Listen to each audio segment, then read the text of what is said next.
संपूर्ण शिक्षक बांधवांना माझा नमस्कार। आपण आपल्या यूट्यूब चॅनलवरती येणाऱ्या जूनच्या परीक्षेसाठी सिरीज सुरू केली आहे। मी मागं एक आपलं मानसशास्त्र लेक्चर घेतलं। आज जो 2025चा पेपर झाला आपला TATचा, तर 2025च्या पेपरचं मराठी या विषयाचं अतिशय सविस्तर आणि सखोल विश्लेषण या लेक्चरमध्ये घेणार आहे। जे विद्यार्थी नवीन असतील त्यांनी आपलं यूट्यूब चॅनल सबस्क्राईब करा। आता हे मराठीचं लेक्चर आहे, पुढचं येणारं लेक्चर मानसशास्त्राचं असणार आहे, त्याच्यानंतरचं येणारं लेक्चर इंग्रजीचं असणार आहे। आपण सर्वच विषय आपल्या यूट्यूब चॅनलवरती त्या ठिकाणी परिपूर्ण करण्याचा प्रयत्न करतो आहे। नमस्कार, मी लक्ष्मण चौधरी सर्वांचं आजच्या लेक्चरमध्ये सहर्ष स्वागत करतो आहे। सर्वांनी शेवटपर्यंत लेक्चर बघा, अतिशय सखोल विश्लेषण आणि याच माध्यमातून तुमच्या बऱ्याच कन्सेप्ट क्लिअर होतील। अतिशय उत्कृष्ट पद्धतीने मी या सर्व गोष्टी तुमच्यासमोर मांडणार आहे। बघा, सर्वात पहिला प्रश्न आहे, पुढीलपैकी उद्देशबोधक उभयान्वयी अव्यय असणारे वाक्य कोणते? सर्वात पहिल्यांदा उभयान्वयी अव्यय हा कन्सेप्ट समजून घ्या। आता हे लेक्चर तुम्ही का बघावं? कारण की या लेक्चरच्या माध्यमातून मी ऑलमोस्ट सर्वच कन्सेप्ट क्लिअर करून देण्याचा प्रयत्न करणार आहे। आता उभयान्वयी म्हटल्यानंतर ह्या दोन शब्दांनी याची निर्मिती झाली आहे। एक म्हणजे उभय आणि दुसरा म्हणजे अन्वय। उभय म्हणजे काय? तर उभय म्हणजे दोन आणि अन्वय म्हणजे काय? तर अन्वय म्हणजे संबंध। अशा पद्धतीने दोन शब्द किंवा दोन वाक्य यांचा संबंध ज्याच्या माध्यमातून दर्शविला जातो किंवा जोडणी ज्याच्या माध्यमातून दर्शवली जाते त्याला मराठीमध्ये उभयान्वयी अव्यय म्हणून ओळखलं जातं। मग आता उभयन्वयी अव्ययाचे दोन प्रकार या ठिकाणी पडतात। एक सर्वात पहिला जो प्रकार येतो तो म्हणजे प्रधानत्व सूचक। प्रधानत्व सूचक आधी समजून घ्या उभयन्वयी अव्यय काय आहे, त्याच्यानंतर आपण प्रश्नाकडे जाऊया, कारण की आपलं विश्लेषण एकदम डिटेल असतं। त्यानंतर त्या ठिकाणी दुसरा आहे गौणत्व सूचक। आता या दोघांमध्ये फरक काय तेही सांगतो। प्रधानत्व सूचकमध्ये येणारी दोन्ही वाक्य जी असतात ती कोणावरही अवलंबून नसतात। पहिलं वाक्य अर्थपूर्ण असतं, दुसरं वाक्य अर्थपूर्ण असतं। याला म्हणावं प्रधानत्व सूचक। म्हणजे मी प्लस प्लसमध्ये का लिहिलं आहे? कारण की दोन्ही वाक्य त्या ठिकाणी स्वतंत्र असतात। याचे उपप्रकार येतात मित्रांनो। सर्वात पहिला उपप्रकार येतो समुच्चय बोधक। समुच्चय बोधकमध्ये येणारी जी काही अव्यय आहे ती आहेत आणि, याने वाक्य जोडलेलं असतं या प्रकारामध्ये। व प्रश्न त्यावरती विचारला म्हणून कन्सेप्टच क्लिअर करून घ्या। आणि व शिवाय आणखी, आणिक, अन, न अशा प्रकारच्या अव्ययांनी वाक्य जोडलेलं असतं। याला मराठीमध्ये म्हणतात समुच्चय बोधक। त्याच्यानंतर नंबर 2 मध्ये प्रकार येतो तुमचा न्यूनत्व बोधक। न्यूनत्व म्हणजे काय? तर कमीपणा। पण, परंतु, बाकी, किंतु अशा अव्ययांनी परी, पण, परंतु, बाकी, किंतु, परी अशा प्रकारच्या अव्ययांनी वाक्य जोडलेलं असतं, ते न्यूनत्व बोधक असतं। तिसरा प्रकार येतो बाळांनो यामध्ये नंबर 3 मध्ये समुच्चय, न्यूनत्व आणि विकल्प बोधक। विकल्प बोधक मध्ये काय असतं? तर विकल्प या शब्दाचा अर्थ असतोय की विकल्प म्हणजे पर्याय। मग या प्रकारामध्ये किंवा, अथवा, वा, अगर, की अशा प्रकारची अव्यय तिथे येत असतात। याला म्हणतात विकल्प बोधक। आणि चौथा प्रकार येतो प्रधानत्व सूचक मध्ये, तो म्हणजे परिणाम बोधक। परिणाम बोधक मध्ये काय? तर एका वाक्यामध्ये कृती असते, दुसऱ्या वाक्यामध्ये त्याचा परिणाम असतो। याला म्हणावं परिणाम बोधक। म्हणजे यामध्ये सर्वात पहिल्यांदा म्हणून, बरोबर ना, अशा प्रकारची रचना। म्हणून, यास्तव, सबब, तस्मात, त्यामुळे, अतएव। रिव्हिजनच करून दिलं मी तुम्हाला परिपूर्ण उभयन्वयी अव्यय। त्याच्यानंतर गौणत्व सूचकमध्ये 4 प्रकार येतात। एक पहिला येतो स्वरूप बोधक, दुसरा येतो उद्देश बोधक, उद्देश नाही तर उद्देश बोधक, 3 नंबरचा प्रकार येतो कारण आणि 4 नंबरचा येतो संकेत बोधक। हे 4 प्रकार यामध्ये येतात। आता गौणत्व सूचकमध्ये येणारी वाक्यरचना कशी असते? मायनस प्लस असते। म्हणजे या प्रकारामध्ये 2 वाक्य येतात, तर पहिल्या वाक्याचा अर्थ पूर्ण करण्यासाठी दुसऱ्या वाक्यावर अवलंबून राहावं लागतं, त्याला म्हटलं तर गौणत्व सूचक। स्वरूप बोधकमध्ये कोणकोणती येतात? तर स्वरूप बोधकमध्ये म्हणून, म्हणजे, की आणि जे। आता एक गोष्ट इथं अशी पण क्लिअर करा की एकच अव्यय विविध प्रकारामध्ये वापरलं जातं। मग आता अशा प्रकारे म्हणून म्हणजे की जे उद्देशबोधक मध्ये आपण लक्षात घेतलं तर यास्तव, सबब, म्हणून, कारण, की ह्याच्यामध्ये समाविष्ट होतात. या अव्ययांचा समावेश होतो. कारण मध्ये तर कारण, का आणि की ह्यांचा समावेश होतो. आणि संकेत बोधक मध्ये संकेत म्हणजे काय तर संकेत म्हणजे अट, जर तरची रचना या ठिकाणी आलेली असते. जर तर, जरी, तरी, जे, ते, की अशा प्रकारचे अव्यय यामध्ये समाविष्ट होतात. आता थोडं प्रश्नाकडे येऊया आपण, कारण की आपण डिटेल विश्लेषण करून घेतलं. बघा, आजच काम पूर्ण व्हावे म्हणून त्याने कामाचा वेग वाढवला, बरोबर का. आता यामध्ये काय असतं, पहिल्या वाक्याचा अर्थ पूर्ण करण्यासाठी दुसऱ्या वाक्यावर अवलंबून राहावं लागतं. मग आता काम वाढवण्याचा पर्पज काय होता आपल्या भाषेमध्ये, किंवा काम वाढवण्याचा उद्देश काय होता, किंवा काम वाढवण्याचा हेतू काय होता, तर त्याला त्या ठिकाणी काम पूर्ण करायचं होतं. म्हणून पहिला जो पर्याय तो पहिला पर्याय अगदी बरोबर आहे, बरोबर. पहिला पर्याय अगदी बरोबर आहे. पहिला पर्याय का बरोबर आहे, कारण की पहिल्या वाक्याचा उद्देश दुसऱ्या वाक्यातनं पूर्णपणे स्पष्ट होतोय, म्हणून पहिला पर्याय बरोबर. नंबर 2, वेळीच उपचार मिळाले, क्रिया संपली आहे म्हणून तो पूर्णतः बरा झाला. उपचार मिळाल्याचा परिणाम काय झाला, जो आलाय म्हणून, तो म्हणून इथं काय दर्शवतोय बघा, एकच अव्यय 3 वाक्यांमध्ये वापरलेलं आहे. मग त्या तिघांमधला फरक आपल्याला समजला पाहिजे. मग आता इथं सर्वात महत्त्वाची गोष्ट की उपचार मिळाले म्हणून तो पूर्णतः बरा झाला म्हणजे परिणाम बोधक आहे, हे उद्देशामध्ये येणार नाही. आपण तसे बोलावे की ते सर्वांना पटावे, समजलं का. पहिल्या वाक्याचं स्वरूप दुसऱ्या वाक्यातनं स्पष्ट होत आहे, म्हणजे ते स्वरूप बोधक मध्ये समाविष्ट होणार आहे. आणि 4 नंबरमध्ये तो उशिरा पोहोचला, इथं क्रिया संपली आहे किंवा कृती इथं पूर्ण झाली आहे, पुढं त्याचा परिणाम झाला आहे, सारेजण त्याच्यावर भडकले. होतं कधी कधी असं, समजलं का. तो उशिरा पोहोचल्याचा परिणाम काय झाला, सारेजण त्याच्यावर भडकले. इथं आलेला म्हणून उद्देश सांगतोय, इथं आलेला म्हणून परिणाम सांगतोय, इथं आलेला म्हणून सुद्धा परिणाम सांगतोय, आणि इथं आलेला की स्वरूप सांगतोय. म्हणून म्हणजे की जे मी लिहिलं नाही तर अशा पद्धतीने या प्रश्नाचं उत्तर पर्याय क्रमांक 1 होतं. का होतं ते सुद्धा मी तुम्हाला सांगितलं. नंबर 2चा प्रश्न बघा आता, सुगरण झाडावर घरटे बांधते. आता जर या क्रियापदामध्ये अशा प्रकारचं क्रियापद राहिलं असतं की सुगरणने झाडावर घरटे बांधले, हे साध्या भूतकाळाचं उदाहरण झालेलं असतं, बरोबर का. त्याच्यानंतर त्या ठिकाणी हेच क्रियापद असं राहिलं असतं, बांधणार, बरोबर का, हे साध्या भविष्य काळाचं उदाहरण राहिलं असतं, बरोबर का.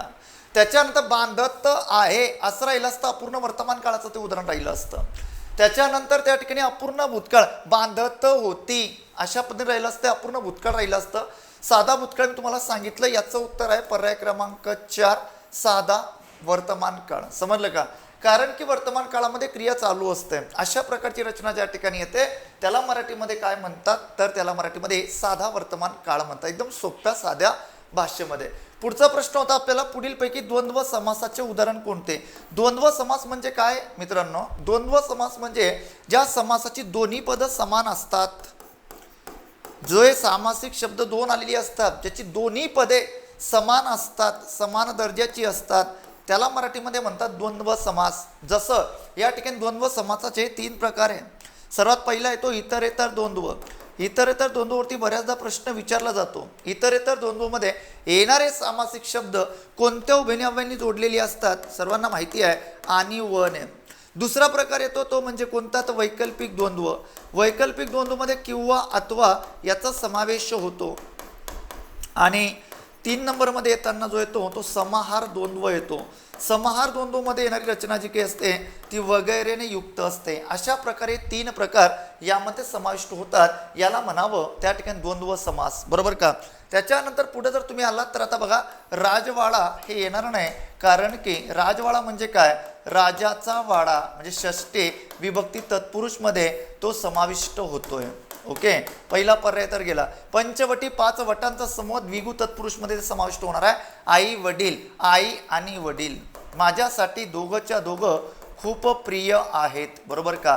आई आणि वडील अशा प्रकारे. आणि व जिथं येतं तो इतरेतर द्वंद्व असतो, म्हणून पर्याय क्रमांक 3 त्याचं योग्य उत्तर आहे. यथाशक्ती, आ यथा प्रति अशा प्रकारची जी उपसर्ग आलेली असतात ती सर्वच्या सर्व उपसर्ग कशामध्ये समाविष्ट होतात, अव्ययी भावमध्ये समाविष्ट होतात. कारण की ज्या समासाचं पहिलं पद महत्त्व असं असतं, महत्त्वपूर्ण असतं, त्याला म्हटलं तर अव्ययीभाव समास. ओके, चला जाऊया पुढच्या प्रश्नाकडं. आता पुढे जाण्याच्या आधी लक्ष मराठी अकॅडमी तुमच्यासाठी घेऊन आली आहे तिघं विषयांची अतिशय सोप्या भाषेमध्ये बॅच. मराठी, इंग्रजी आणि बालमानसशास्त्र तिघं विषय अतिशय एकत्रित, तिघं विषय मिळून तुमचे गुण होत आहेत 90, म्हणजे तुमची इथं TETची पासिंग होत आहे. आपण परिपूर्ण 2 महिने त्यावरती वर्क करणार आहे. 100% रिझल्ट काढणार म्हणजे काढणार 85+. समजलं का? 100% रिझल्ट त्या ठिकाणी आपण काढणार म्हणजे काढणार. इथं सर्वात महत्त्वाची गोष्ट 999 एवढी फी आहे फक्त. प्रत्येक विषय तुम्हाला 333 मध्ये मिळणार आहे. 333 म्हणजे नथिंग आहे. त्याच्यामध्ये तुम्हाला नोट्स पण उपलब्ध असतील, त्याच्यानंतर लेक्चर उपलब्ध असतील, अशा पद्धतीचे PYQचे लेक्चर उपलब्ध असतील, सर्वच्या सर्व गोष्टी त्यामध्ये तुम्हाला उपलब्ध असतील. ओके, त्यामुळं संधी घालवू नका. आताच ॲप्लिकेशन डाउनलोड करा. आपल्या डिस्क्रिप्शन बॉक्समध्ये ॲपची लिंक आहे, लिंकवरती क्लिक करा, ॲप डाउनलोड करा, यशाचे शिलेदार बना. याच वर्षी आणि जूनमध्येच 100% त्यावेळेसच खात्री की आत्ता रिझल्ट येणार म्हणजे येणार. ओके, चला जाऊया पुढं. आता पुढचा प्रश्न आहे, पुढे आहे उतारा. आता उतारा म्हटल्यानंतर आपण घेत नाही, पण मी थोडं तुम्हाला उतारा संदर्भात सांगतो. जो उतारा आलेला आहे त्या उतार्यामध्ये प्रश्न कशा स्वरूपाचे असतात. आता बघा, यामध्ये पहिला प्रश्न आहे, चाफा हलल्यासारखा का दिसत नाही? पानगळती झाल्यामुळे, वारा वाहत नसल्यामुळे, अरुणोदय झाल्यामुळे, बहरलेल्या फांद्या असल्यामुळे. आता उतारा अतिशय काळजीपूर्वक वाचायचं. उतार्यामध्ये जशा तशी, आत्ता TETच्या बाबतीत तरी सांगतो, जशीच्या तशी त्या ठिकाणी जसा तसा संदर्भ उतार्यामध्ये आलेला नाही. बघा आता या ठिकाणी काय सांगितलेलं आहे, इथं उत्तर आहे त्याचं, एकही पान नसल्यानं पांढऱ्या चाफ्याचं झाड हल्लं असं वाटत नाही. समजलं का? म्हणजे यावरून तुम्हाला अर्थ घ्यायचा आहे की या 4 पर्याय जे काही आलेले आहेत त्या 4 पर्यायामध्ये पानगळती झाल्यामुळं एकही त्या ठिकाणी पान जर झाडावरती नाही आहे तर मग त्या ठिकाणी तो का तिथं हल्ला नाही, तर त्याचं कारण एकच आहे, पानगळती झाल्यामुळे. समजलं का? म्हणून या प्रश्नाचं उत्तर एकच आहे. आता तिथं प्रत्यक्ष अशा पद्धतीचा उल्लेख नाही आलेला की पानगळती झाल्यामुळे चाफा हलला नाही. समजलं का? असं नाही आलेलं तिथं. पण तिथं सर्वात महत्त्वाची गोष्ट काय आलेली आहे, तर यावरून एक गोष्ट क्लिअर होत आहे की एकही पान नसल्यानं पांढऱ्या चाफ्याचं झाड हल्लं असं वाटतच नाही, म्हणजे पानगळती झाली त्याच्यामुळं तो त्या ठिकाणी हल्ला नाही. अशा पद्धतीचं उत्तर इथं लक्षात घेणं गरजेचं आहे. म्हणजे सांगण्याचा उद्देश माझा एवढाच आहे. उतारा मी कधी त्या ठिकाणी घेत नसतो, पण तुम्हाला 1-2 उताराची आयडिया असणं गरजेचं आहे. बघा, चाफ्याची पाने कधी गळून पडतात. बघा आता जसंच्या तसं उत्तर आलेलं नाही. समजलं का?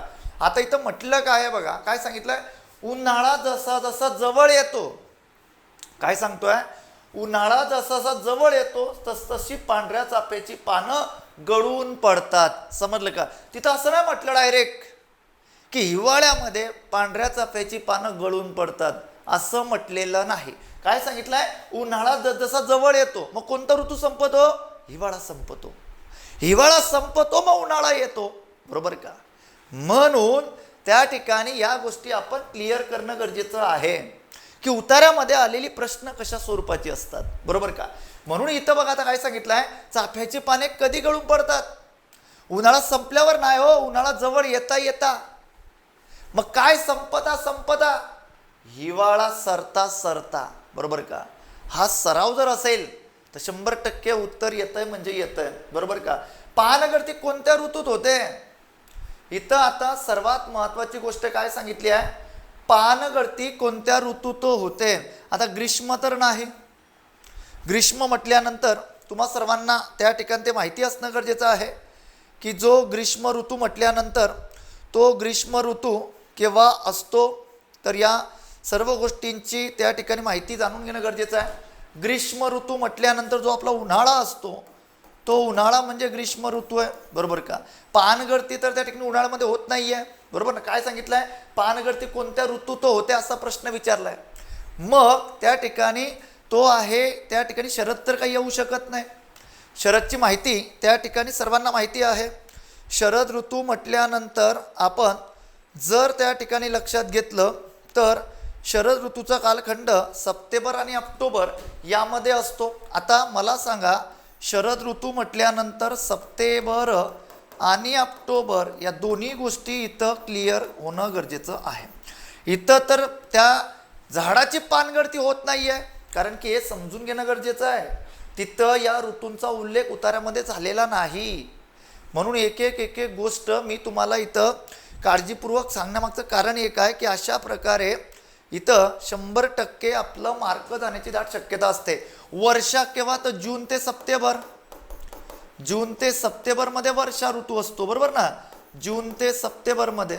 मग जून ते सप्टेंबरमध्ये झाडांची गळती त्या ठिकाणी काय होत नाही आहे, बरोबर ना? मग जर त्या ठिकाणी झाडांची गळती होत नसेल तेव्हा मग झाडांची गळती केव्हा होते? तर झाडांची गळती शिशिरमध्ये होते. समजलं का? शिशिर का?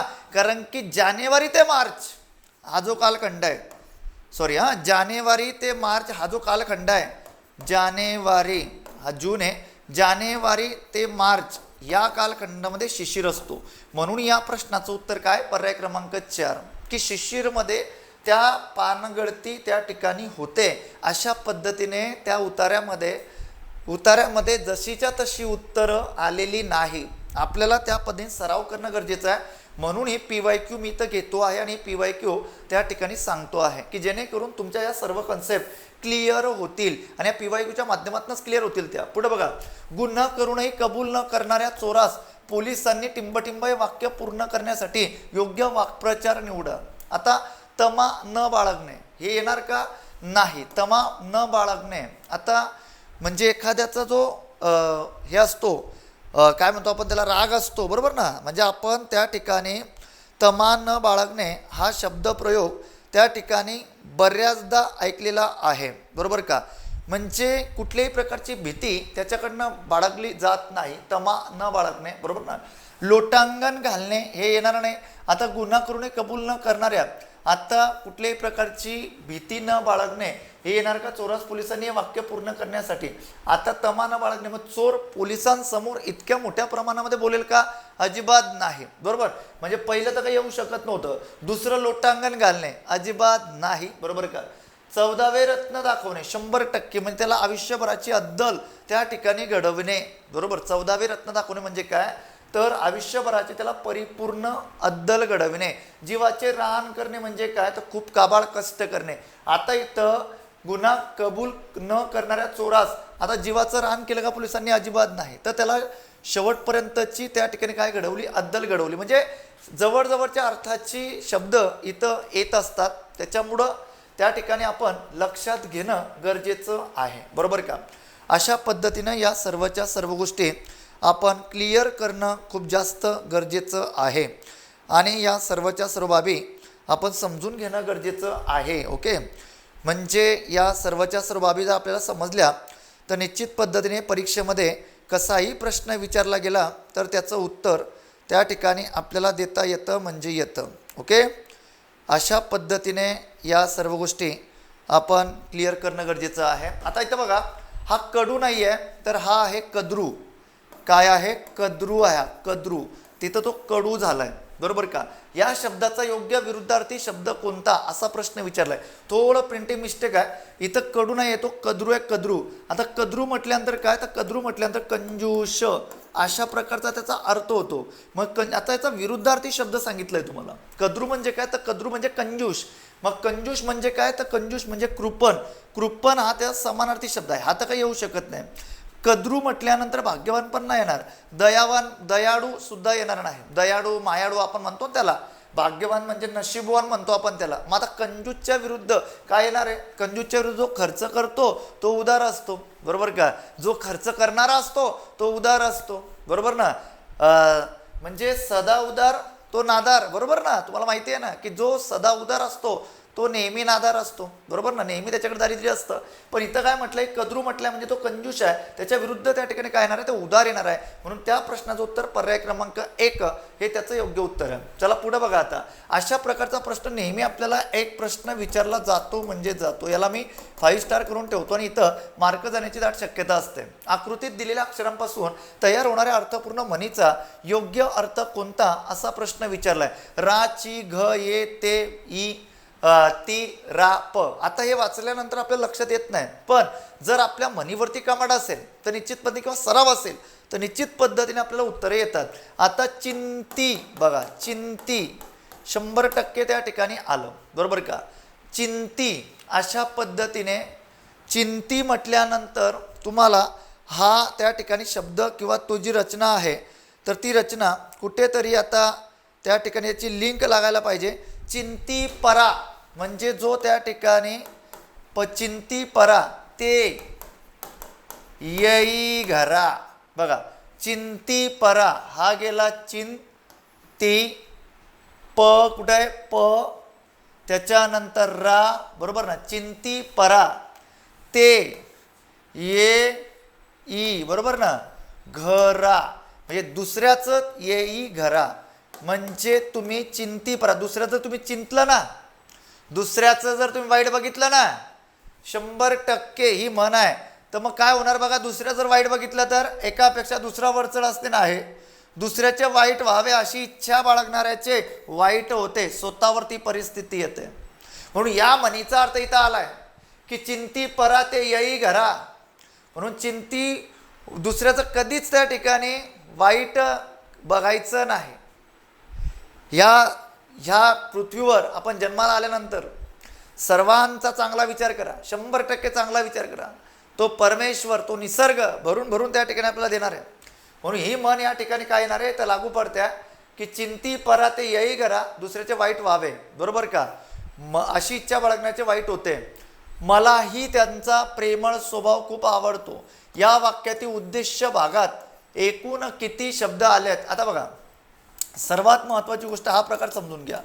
उद्देश्य भाग म्हणजे काय, कशाला म्हणता उद्देश्य भाग. उद्देश्य भागामध्ये दोन गोष्टी येतात. एक येतो उद्देश्य. एक उद्देश्य म्हणजे काय तर काही व्याकरणकारांनी यांना उद्देश्य म्हणजे कर्ता असं म्हटलेलं आहे, बरोबर. काही वाक्यांमध्ये तो येतो. आणि उद्देश्य विस्तार हा दुसरा प्रकार येतो त्याच्यामध्ये. उद्देश्य विस्तार म्हणजे काय तर जो उद्देश आलेला असतो त्याच्या अगोदर काही शब्द किंवा शब्द समूह येतात. तो शब्द समूह त्या उद्देशाबद्दल अधिक माहिती सांगतो, म्हणून त्याला काय म्हटलं जातं तर उद्देश विस्तार म्हणून त्याला ओळखलं जातं. बघा आता इथं उद्देश कोणता, मग उद्देश ओळखण्यासाठी काय करायचं सर तर वाक्यामध्ये आलेलं क्रियापद घ्यायचं, क्रियापदाचा मूळ धातू घ्यायचा. क्रियापदाच्या मूळ धातूला ठरल्याप्रमाणे जर कर्ता व्यक्तिवाचक असेल नारा किंवा नारी किंवा नारे, बरोबर का. कोणने प्रश्न विचारावा, नारा नारी नारे नाऱ्या कोणने प्रश्न विचारावा, बरोबर. अशा प्रकारे प्रश्न विचारावा वाक्यात कर्ता व्यक्तिवाचक असेल तर. आणि जर वाक्यात कर्ता वस्तुवाचक असेल तर कायने प्रश्न विचारावा. मग इथं काय आहे की मलाही त्यांचा प्रेमळ स्वभाव खूप आवडतो. मग आवडणारा काय तर आवडणारा स्वभाव हा वाक्यातला कर्ता आला. आता इथं सर्वात महत्त्वाची गोष्ट हा उद्देशाचा भाग आहे, म्हणजे हा एक प्रकार झाला. आता त्यांचा प्रेमळ, आता स्वभावा संदर्भात कोण कोण आलाय त्यांचा आणि प्रेमळ ही दोन शब्द सुद्धा त्याच्यामध्ये आली आहे. म्हणजे हा एक, त्याच्यानंतर प्रेमळ दोन आणि हा तीन. मग सर मला काय आलेलं आहे तर मला हे विधानपूर्वकामध्ये येतं, कारण की कर्त्याच्या अगोदर असू दे किंवा नंतर असू दे जी शब्द चतुर्थी भक्तीचं प्रत्यय ज्यांना जुडलेली असतात, बरोबर का, तर ती शब्द विधानपूर्वकाचं काम करतात. ती उद्देश विस्तारामध्ये येत नाही. आता भावाला नोकरी लागली तर भावाला हा शब्द काय आला विधानपूर्वक आला. बराच मोठा कॉन्सेप्ट आहे तो. जेवढा आपल्याला विचारलं तेवढा आपण इथं क्लिअर करून घेऊया. बाकीचं बॅचमन तुम्हाला अतिशय उत्कृष्टपणे समजणार आहे. मग इथं त्या ठिकाणी वाक्य उद्देश विभागामध्ये किती आलेत तर हे 3 आलेत, म्हणून 3 उत्तर त्याचं अगदी योग्य आहे. ओके, अशा प्रकारे मलाही त्यांचा प्रेमळ स्वभाव खूप आवडतो, म्हणून पर्याय क्रमांक 2 त्याचं योग्य उत्तर आहे. त्वेष. आता त्वेष म्हटल्यानंतर इथं आमच्या मित्रांनी काय केलेलं असणार आहे द्वेष पर्याय क्रमांक 1 उत्तर करून मोकळे झालेले असणार आहे. पण मी डायरेक्ट जो काही शब्दकोश आहे आपले त्या शब्दकोश मधला त्वेष घेतला बघा. मग आता त्वेष म्हटल्यानंतर द्वेष नाही, रोष नाही, रोष राग मत्सर नाही, बरोबर. हे सर्व सोडून द्यायचं. मग त्वेष म्हटल्यानंतर काय तर त्वेष म्हणजे संताप, समजलं का. त्वेष म्हटल्या इथं द्वेष आलाय, त्वेषचं लगेच पहिला म्हणजे त्यांनी पण तिथं अतिशय उत्कृष्ट पद्धतीने आपल्याला फसवण्यासाठी पहिला पर्याय दिलाय त्वेष द्वेष असं. म्हणजे यमक साधणारी शब्द आली ना ती, त्याच्यानंतर रोष, त्याच्यानंतर त्या ठिकाणी मत्सर. आता इथं सर्वात महत्त्वाची गोष्ट काय सांगितली आहे की त्वेष हा अतिशय जोरात मोठ्या प्रमाणामध्ये जी तीव्रता असते रागाची ती खूप मोठ्या प्रमाणामध्ये असते. मग यासाठी कोणता शब्द वापरला जातो तर आवेशयुक्त. समजलं का? म्हणजे अतिशय तापट रागाने त्या ठिकाणी जळफळणारा जो असतो तो आवेशयुक्त असतो. बरोबर का? म्हणजे खूप मोठ्या प्रमाणामध्ये. इतर रोष म्हटल्यानंतर राग आहे, पण तो त्या ठिकाणी सहज मित्राला म्हणतो आपण, अरे तुझ्यावरती माझा रोष आहे. रोष म्हणजे एकदम साधा राग आहे. पण इथं जी तीव्रता आहे रागाची द्वेषमध्ये ती खूप मोठ्या प्रमाणामध्ये आहे. म्हणून याचं उत्तर पर्याय क्रमांक 4 येणार आहे. अतिशय जवळच्या अर्थाची ही शब्द आहे. मत्सर म्हणजे राग होतो. बरोबर का? पण तो इतक्या मोठ्या प्रमाणामध्ये होत नाही, अगदी विकोपाला पोहोचत नाही. जे विकोपाला पोहोचते तो द्वेष असतो, लक्षात ठेवा. म्हणून इथं आवेशयुक्त. बरोबर का? म्हणून पर्याय क्रमांक 4 हे त्याचं योग्य उत्तर आहे. नेक्स्ट बघा, आता पुढील पैकी शब्द कोणता शुद्ध शब्द. सोपा प्रश्न आहे. निष्क्रिय निष्क्रिय आपण अशा पद्धतीने लिहित असतो, पण तो शुद्ध शब्द असा आहे, लक्षात ठेवा. पुढं आहे, शरद ऋतू अंगणात दुधासारखे पिठूर चांदणे पडले होते. या वाक्यातील उपमेय कोणते? आता या दोन गोष्टी क्लिअर करा. जेव्हा आपण अलंकार शिकतो ना बाळांनो, जेव्हा आपण अलंकार शिकतो तेव्हा त्या अलंकारामध्ये एक गोष्ट आवर्जून लक्षात ठेवायची की या 4 गोष्टी महत्त्वपूर्ण ठरतात. एक उपमेय, दुसरं उपमान, आणि तिसरं साम्यवाचक शब्द आणि साधारण धर्म. या 4 गोष्टी अर्थ अलंकारामध्ये महत्त्वपूर्ण ठरतात. आता उपमेय म्हणजे काय? ज्याची तुलना करायची आहे ते. ज्याची तुलना करायची आहे ते. बरोबर? ज्याची तुलना करायची आहे ते. आणि उपमान म्हणजे काय? तर ज्याच्याशी तुलना करायची आहे. ज्याच्याशी तुलना करायची आहे ते. ज्याची तुलना करायची आहे ते म्हणजे उपमेय, म्हणजे वाक्यामध्ये आपण त्याला म्हणूया नाम. आणि ज्याच्याशी तुलना करायची आहे तो घटक म्हणजे वाक्यामध्ये जो आलेला असतो त्याला म्हणूया विशेषण. ओके? अशा या 2 गोष्टी. साम्यवाचक शब्द म्हणजे काय? की ज्याच्या माध्यमातून सारखेपणा किंवा त्यामध्ये जो अलंकार आलेला आहे तर तो अलंकार ज्या पद्धतीने साम्यता दर्शवतोय तर ती शब्द तिथं आलेली असतात.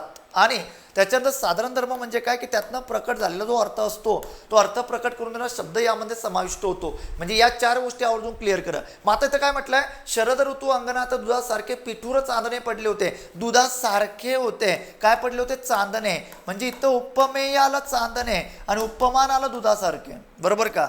अशा प्रकारे या सर्व गोष्टी ज्याची तुलना करायची आहे ते आणि ज्याच्याशी करायची आहे, चांदण्याची तुलना दुधाशी करायची आहे, अशा पद्धतीने. मग याचं उत्तर काय येणार आहे? तर चांदणे, पर्याय क्रमांक 3. चला पुढे बघा. आता मनूने नवीन पुस्तके खरेदी केली. वाक्य ते अधोरेखित शब्दाची विभक्ती कोणती? आता इथं मनूने तृतीय येत आहे. बरोबर का? पुस्तके. आता पुस्तक हा मूळ शब्द आहे आणि त्याला जुडलेला आहे ए. मग ए म्हटल्यानंतर कशामध्ये येत आहे? अहो ए कशामध्ये येत आहे? तर या ठिकाणी ने एशी. बरोबर? ने एशी तृतीय विभक्तीची एक वचन प्रत्यय ही. निशी ई. बरोबर ना? ही त्या ठिकाणी काय आहे? अनेक वचनी प्रत्यय आहे. अशा प्रकारे एक वचनी ही आहे, अनेक वचनी ही आहे. म्हणून पर्याय क्रमांक काय उत्तर येणार आहे? 2 येणार आहे. प्रथमामध्ये विभक्तीला प्रत्यय येत नाही, एक वचन नाही, अनेक वचन नाही. चतुर्थीमध्ये सलाते सलनाते आणि द्वितीयामध्ये दोघं ठिकाणी प्रत्यय सारखे येतात. पण एकच गोष्ट त्या ठिकाणी आवर्जून क्लिअर करा की इथं चतुर्थी विभक्तीमध्ये येणारी प्रत्यय ही कधीच वाक्यामध्ये एकच कर्म असताना जोडून येत नाही. द्वितीय विभक्तीमध्ये वाक्यामध्ये एकच कर्म असावं लागतं आणि जेव्हा एकच कर्म येतं तेव्हा त्याला मराठीमध्ये काय म्हणतात? द्वितीय विभक्ती म्हणतात. म्हणून याचं उत्तर पर्याय क्रमांक 2 आहे. पुढील वाक्यातील कर्म ओळखा. कर्म म्हणजे काय? ज्याच्यावरती प्रत्यक्ष क्रिया घडते त्याला वाक्यामध्ये कर्म म्हणतात. मग आता इथं कर्म ओळखताना काय करायचं? क्रियापदाचा मूळ धातू घ्यायचा. बरोबर? मग क्रियापदाचा मूळ धातू जर आपण घेतला तर क्रियापदाच्या मूळ धातूला लेला, त्यानंतर लेली. अत्यंत सोपी पद्धत. लेला, लेली, लेले, लेल्या. कायने प्रश्न विचारायचा. येणारं उत्तर वाक्यामध्ये कर्म भेटत आहे. रेयांशने वर्गातील फळ्यावर सुंदर चित्र रेखाटले. काय रेखाटले? चित्र. वाक्यामध्ये कर्म काय आलं? तर त्या ठिकाणी रेखाटणारा कोण आहे? रेयांश. हा वाक्यामध्ये कर्ता आहे आणि त्याच्यानंतर आहे वाक्यामध्ये काय? कर्म. मग वर्ग येणार का? नाही. वर्ग कुठे?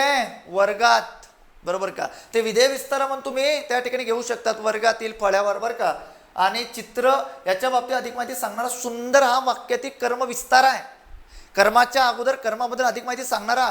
आणि रेखाटले हे वाक्यामध्ये मूळ विधेय आहे, लक्षात असू द्यायचं. फळा येणार नाही, रेयांश येणार नाही, चित्र हे त्याचं योग्य उत्तर आहे. लक्षात असू द्या, बरोबर. चला पुढचा प्रश्न बघा. आता बेंदूर हा सण वेगवेगळ्या भागात वेगवेगळ्या महिन्यात येतो. आता काय म्हटलं या वाक्यात एकूण नामे किती. आता बेंदूर हा सणाचं नाव आहे म्हणून हे येणार आहे. सण हा त्या ठिकाणी येणार आहे, बरोबर ना. सामान्य नाम आहे सण, त्याच्यामध्ये येणारे जे काही शब्द आहेत ते विशेष नामं असतात. त्यानंतर भाग म्हटल्यानंतर वेगवेगळ्या प्रकारचे भाग, हे एक नाम आहे. म्हणजे 1 2 इकडं 3 आणि महिना म्हटल्यानंतर 4 नामे आलेली आहेत. नामाचे मुख्य प्रकार किती, 3. सामान्य नाम, विशेष नाम, भाववाचक नाम. सामान्य नामाचे 2 उपप्रकार, समूहवाचक, पदार्थवाचक, बरोबर का. अशा प्रकारे मग आता इथं पुढील वाक्यातील अधोरेखित शब्दांचे लिंग ओळखा. आता या ठिकाणी नामाच्या लिंगाचे प्रकार 3 आहे, पुल्लिंग, स्त्रीलिंग, नपुंसकलिंग.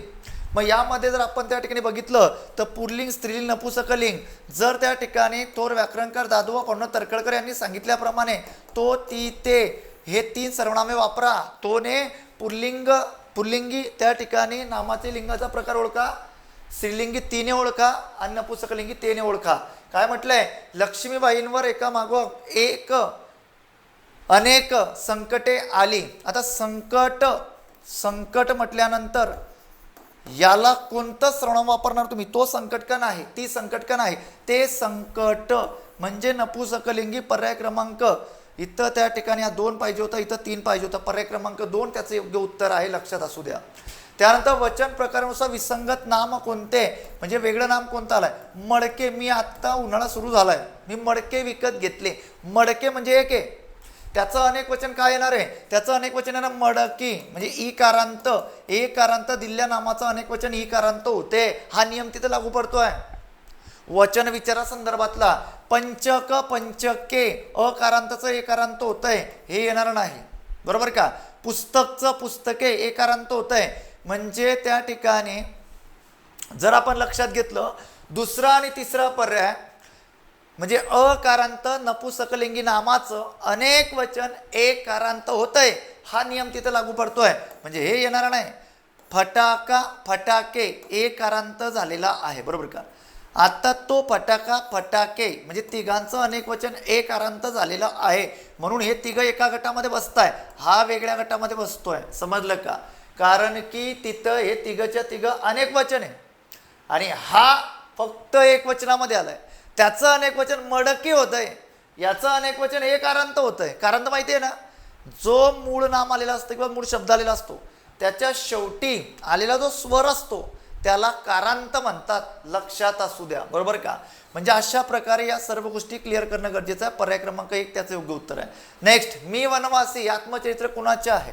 100% प्रश्न विचारला जातो. सिंधुताई सपकाळ यांचं ते आत्मचरित्र आहे, बरोबर का. इतर जे काही पर्याय आपल्याला दिलेली आहेत त्या पर्यायांमध्ये सुद्धा महत्त्वपूर्ण माहिती आहे. जसजसे लेक्चर आता मी काय करणार की आतापर्यंत TATमध्ये जेवढ्या थोर व्याकरणकारांवरती प्रश्न विचारला आहे, थोर साहित्यिकांवरती प्रश्न विचारला आहे, थोर विचारवंतांवरती प्रश्न विचारला आहे, ते एका दिवशी त्यांच्याविषयीची माहिती पूर्णपणे त्या ठिकाणी मी घेणार. 4 पर्यायांची. पत्र लेखनात वडीलधाऱ्या मंडळींना पुढीलपैकी कोणता महिना येईल. आता वडीलधारी मंडळी म्हटल्यानंतर तीर्थस्वरूप, तीर्थरूप आई वडिलांसाठी येतं, लहान बाळासाठी चिरंजीव येतं आणि गुरूंसाठी गुरुवर्य येतं, म्हणून पर्याय क्रमांक 1 त्याचं योग्य उत्तर आहे. पुढीलपैकी कोणता शब्द तत्सम आहे. तत्सम शब्द म्हणजे काय, जी शब्द संस्कृतमधून येताना मराठीमध्ये जशी तशी वापरली जातात त्यांना मराठीमध्ये म्हटलं जातं तत्सम शब्द. जी संस्कृतमधून मराठीमध्ये येताना जशी तशी वापरली जातात. कवी हा तत्सम शब्द आहे. झोप हा तत्सम नाही. हा कोणता आहे, देशी शब्द आहे. ओके, देशी शब्द इतर सुद्धा आहेत. आपण बॅचमध्ये घेताना काय करतो, परिपूर्ण जो शब्दसंग्रह आहे त्या शब्दसंग्रहाचा गोष्टी स्वरूपामध्ये मी त्या ठिकाणी गोष्टी बनवलेल्या आहेत आणि लवकरच आपलं पुस्तकसुद्धा आता तुम्हाला उपलब्ध होतं आहे. त्याच्यामुळं त्या पुस्तकामध्ये सर्वच गोष्टी मी क्लिअर केल्या, कव्हर केल्या आहेत. त्याच्यामुळं तुम्हाला कुठल्याही प्रकारची भीती नाही. हा तत्सम शब्द नाही, दुग्ध तत्सम आहे. भूगोल हा सुद्धा त्या ठिकाणी तत्सम आहे. अशा प्रकारे या सर्वच्या सर्व गोष्टी आपण क्लिअर करणं, ह्या सर्वच्या सर्व गोष्टी क्लिअर करणं गरजेचं आहे. ओके, आता मला सांगा इथपर्यंत सर्वांना कळलं का, होय का नाही.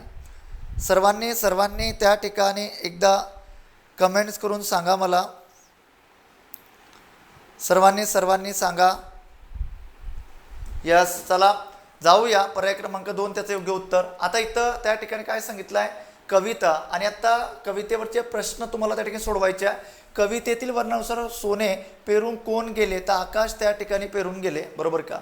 त्यानंतर कवितेतील फक्त उत्तरं त्या ठिकाणी तर मी सांगतो तुम्हाला. ओके, आपलं लेक्चर उगाच त्या ठिकाणी लांबेल. कवितेतील वर्णानुसार विशेषण व विशेष्य यातील चुकीची जोडी कोणती, तर त्या ठिकाणी कोवळी सकाळ ही चुकीची जोडी आहे. वरील कवितेचे कवीने केलेले वर्णन केले आहे, कशा पद्धतीने केले आहे ते वर्णन, तर अशा पद्धतीने या सर्व गोष्टी आपण क्लिअर करणं गरजेचं आहे, बरोबर. तर यामध्ये सर्वात महत्त्वाची गोष्ट की कशा पद्धतीने ते वर्णन त्या ठिकाणी केलेले आहे हे समजून घेणं गरजेचं आहे. आता उतारा वाचल्यानंतर ते उत्तर 100% आपल्याला येतं आहे, म्हणजे येतं आहे बहरलेल्या शेताचे. ओके, अशा पद्धतीने पर्याय क्रमांक 2. त्याच्यानंतर ज्ञानचक्षु या शब्दांमध्ये एकूण वर्ण किती, हा प्रश्न तुम्हाला 100% येतो. आता ज्ञ तयार होताना कसा बनतो, द अधिक न अधिक य अधिक आ, या तिघांचं एकत्रीकरण म्हणजे ज्ञची निर्मिती आहे, बरोबर. मग आता हा आ इथं आलेला आहे, बरोबर, तो स्वर त्यामध्ये समाविष्ट होता. त्याच्या पुढं न आला आहे, त्याच्यामध्ये अ स्वर समाविष्ट आहे. त्याच्यानंतर पुढं विचारलेलं आहे च मध्ये अ स्वर आलेला आहे. ओके, त्यानंतर क्ष कसा बनतो, क अधिक क्ष याचं एकत्रीकरण आणि उ हा स्वर त्यामध्ये समाविष्ट आहे, म्हणजे तो ज्ञानचक्षु अशा पदे एकत्र आले आहे. मग आता हे 3 झाले, 3 आणि 3 6, 6 आणि 3 9 2 11, म्हणजे पर्याय क्रमांक 2 हे त्याचं योग्य उत्तर आहे. क्षुप्ती पासा. आता काही उदाहरणं अशा पद्धतीने आहेत की त्यामध्ये आतापर्यंत आपण दिलेल्या शब्दाचा विग्रह करताना त्या ठिकाणी तिसरं व्यंजन घेतो, म्हणजे जो त आलेला आहे तर त्या पहिल्या व्यंजनाच्या जागी विग्रह करताना, कारण की ते कोणत्या संधीचं उदाहरण आहे, तर हे प्रथम व्यंजन संधीचं उदाहरण आहे. का, क च ट त प पहिलं व्यंजन जेव्हा त्या ठिकाणी जोडलेलं असतं तेव्हा त्या ठिकाणी ते प्रथम व्यंजन संधी असते. त्याचा विग्रह करताना आपण कितवं व्यंजन घेतो, तिसरे. पण काही उदाहरणं अशी आहेत की ती अपवादात्मक ठरतात. तिसरं व्यंजन न घेता आपण चौथं व्यंजन त्या ठिकाणी घेत असतो. ते चौथं व्यंजन म्हणजे कोणतं, तर तच्या जागेवर आपण ध घेतो आणि दिलेल्या शब्दाचा विग्रह करतो. म्हणजे क्षुप्ती पासा म्हटल्यानंतर क्षुध अधिक पिपासा, अशा पद्धतीने पर्याय क्रमांक 1. जसा अजून एक शब्द आहे तो म्हणजे क्षुत्पीडन, पण त्याचा विग्रह क्षुध अधिक पीडा असाच होतो. पण या शब्दाचा विग्रह व्याकरणिक दृष्ट्या संस्कृतमधून मराठीमध्ये येताना तो अशाच पद्धतीने केला गेलेला आहे. ओके, त्याच्यानंतर आकाशातून पावसाच्या धारा कोसळल्या या वाक्याचा प्रयोग ओळखा. आता प्रयोग म्हटल्यानंतर अतिशय सोप्या भाषेमध्ये या सर्वच्या सर्व संकल्पना आपल्याला क्लिअर करता येतात. एक फक्त एवढं लक्षात ठेवा, कर्तरी प्रयोगामध्ये काय, तर वाक्यामध्ये आलेला जो कर्ता असतो तो कर्ता नेहमीच प्रथमेत असतो, ही सर्वात पहिली महत्त्वाची गोष्ट. नंबर 2 मध्ये कर्मणी प्रयोगामध्ये काय असतं की वाक्यामध्ये आलेला जो कर्ता असतो त्याला प्रत्यय येते. ओके, कर्त्याला नेहमी प्रत्यय येते. आणि जो नंबर 3चा प्रकार आहे तो म्हणजे भावे प्रयोग. भावे प्रयोगामध्ये कर्ता आणि त्याच्यानंतर कर्म या दोघांना त्या ठिकाणी काय जुळतं, प्रत्यय जुळतं. ओके, म्हणजे मी जर असं म्हटलो सौरभ अभ्यास करतो, ओके, सौरभ अभ्यास करतो, अशा प्रकारचं उदाहरण जर आपण लक्षात घेतलं तर इथं वाक्यामध्ये कर्त्याला प्रत्यय नाही, म्हणजे तो कर्तरी प्रयोग आहे. किंवा वाक्यामध्ये आलेला जो कर्ता असतो तो म्हणजे वाक्यामध्ये आलेलं जे क्रियापद असतं ते कर्त्याच्या लिंगवचनाप्रमाणे बदलतं. ओके, म्हणजे इथं क्रियापद बदलणार फक्त कुणाच्या भरोशे, कर्त्याच्या भरोशे. सौरभ अभ्यास करतो, सौरभी अभ्यास करते, अशा प्रकारे. त्याच्यानंतर कर्मणी प्रयोगामध्ये कर्त्याला प्रत्यय येते पण क्रियापद कर्मानुसार बदलते. भावे प्रयोगामध्ये कर्ता कर्म दोघांना प्रत्यय असतात, क्रियापद बदलत नाही. बस इतकं सोपं आहे प्रयोग, अगदी काही क्षणात याची उत्तरं तुम्हाला त्या ठिकाणी काढता येतात. मग आता बघा, आकाशातून पावसाच्या धारा कोसळल्या, क्रियापद काय आलं, कोसळल्या. आता कोसळणाऱ्या काय धारा, कोसळलेल्या काय धारा, वाक्यामध्ये कर्ता कोणाला आहे, धारा आलाय, अनेक वचनी आहे कर्ता, त्याला प्रत्यय जुडलेला नाही, बरोबर का. मग त्या ठिकाणी वाक्यामध्ये कर्म नाही, मग कर्म नाही म्हणजे काय येणार, कर्म नाही म्हणजे सकर्म कर्तरी येणार का नाही, कर्मणी येणार का नाही, कारण कर्मणीमध्ये कर्त्याला प्रत्यय असला पाहिजे. मग पर्याय क्रमांक काय येणार, अकर्मक कर्तरी, की ज्याच्याला कर्माला म्हणजे वाक्यामध्ये कर्म येतच नाही आणि कर्त्याला प्रत्यय नसतं. आणि वाक्यामध्ये जर आपण लक्षात घेतलं तर क्रियापद हे कर्त्यानुसार बदलतं. आता धारा म्हटल्यानंतर त्या धारा ती त्या ठिकाणी स्त्रीलिंगीमध्ये ते समाविष्ट होतं आहे, बरोबर का. म्हणजे जर आपण त्या ठिकाणी पाऊस म्हटलं तर बघा आता, आकाशातून पाऊस कोसळला, आता इथं धारा कोसळल्या, तिथं पाऊस कोसळला, म्हणजे पाऊस हा पुल्लिंगी आहे. त्याच्यानंतर त्या ठिकाणी धारा हे स्त्रीलिंगी आहे, म्हणजे स्त्रीलिंगी असताना कोसळल्या झालं, पाऊस असताना कोसळला झालं, म्हणून पर्याय क्रमांक 3 हे त्याचं योग्य उत्तर आहे. अलंकारिक शब्द व त्याचा अर्थ यातील अयोग्य जोडी कोणती आहे. ओनामा म्हणजे सुरुवात आहे, बरोबर आहे. बृहस्पती म्हणजे बुद्धिमान, बरोबर आहे. पर्वणी म्हणजे दुर्मिळ योग आहे, बरोबर आहे. तिघदर, बरोबर आहे. इथं गंगा यमुना म्हटल्या नद्यांचा संगम, या अर्थ शब्दशः अर्थ घेऊन चालत नाही आपल्याला अलंकारिक शब्दामध्ये, किंवा वाक्प्रचार असेल किंवा म्हणी असेल, आपल्याला शब्दशः अर्थ घेऊन चालत नाही. आपल्याला काय करायला लागतं तर त्याशी मिळता जुळता दुसरा अर्थ. गंगा यमुना म्हणजे त्या ठिकाणी काय तर त्यामध्ये चांगल्या गोष्टीचा योग येणं, म्हणून पर्याय क्रमांक 4 हे चुकीचं आहे, म्हणून त्याचं उत्तर पर्याय क्रमांक 4 होतं. पुढे बघा आता, सहसंबंध ओळखा. काय सांगितलं आहे, घुबडांचा उद्गार आहे, तर बघा आता, केकराव कुणाचा, मोरांचा. गुंजराव कुणाचा आहे, मधमाशा किंवा भुंगा. कलरव कुणाचा आहे तर हंसाचा, पर्याय क्रमांक 3. चित्कार कुणाचा तर हत्तीचा. अशा प्रकारे हा एक प्रश्न विचारलेला होता. आणि अगदी शेवटचा प्रश्न आहे बघा, काय म्हटलंय, पुढीलपैकी महाराष्ट्र कवी कुणास म्हटलंय. राष्ट्रीय कवी आहे विनायक जनार्दन करंदीकर, हे तर काही येऊ शकणार नाही. पर्याय क्रमांक 2 हे त्या प्रश्नाचं योग्य उत्तर आहे. यशवंत दिनकर पेंढारकर. राम गणेश गडकरी म्हटल्यानंतर गोविंदाग्रज म्हणून यांना ओळखलं जातं. आणि बाळ सीताराम मर्ढेकर, आता या ठिकाणी या प्रश्नामध्ये म्हणजे कवितेचे आधुनिक जनक म्हणून यांची ओळख होती, म्हणून पर्याय क्रमांक 2 या प्रश्नाचं योग्य उत्तर आहे. हा आजचा पेपर आपला जो होता तर तो 2025चा होता, बरोबर का. अतिशय सविस्तर विश्लेषण या ठिकाणी तुमच्या समोर मी केलं आहे, म्हणजे 44-45 मिनटं 30 प्रश्नांसाठी मी घेतल्यात, बरोबर का. मी 50 प्रश्न DMPSCला त्या ठिकाणी 1 तास घेतो, पण इथं 30 प्रश्नांसाठीच 45 मिनटं घेतल्या आहे. म्हणजे हे लेक्चर किती डिटेल झालं आहे तुम्ही त्या ठिकाणी अभ्यासू शकतात. आता पुढचं जे लेक्चर असणार आहे ते मानसशास्त्राचं असणार आहे. जे विद्यार्थी नवीन असतील त्यांनी आपलं यूट्यूब चॅनल सबस्क्राईब करा. इथं मी थांबतोय. सर्वांना धन्यवाद. जय हिंद, जय महाराष्ट्र, जय मराठी.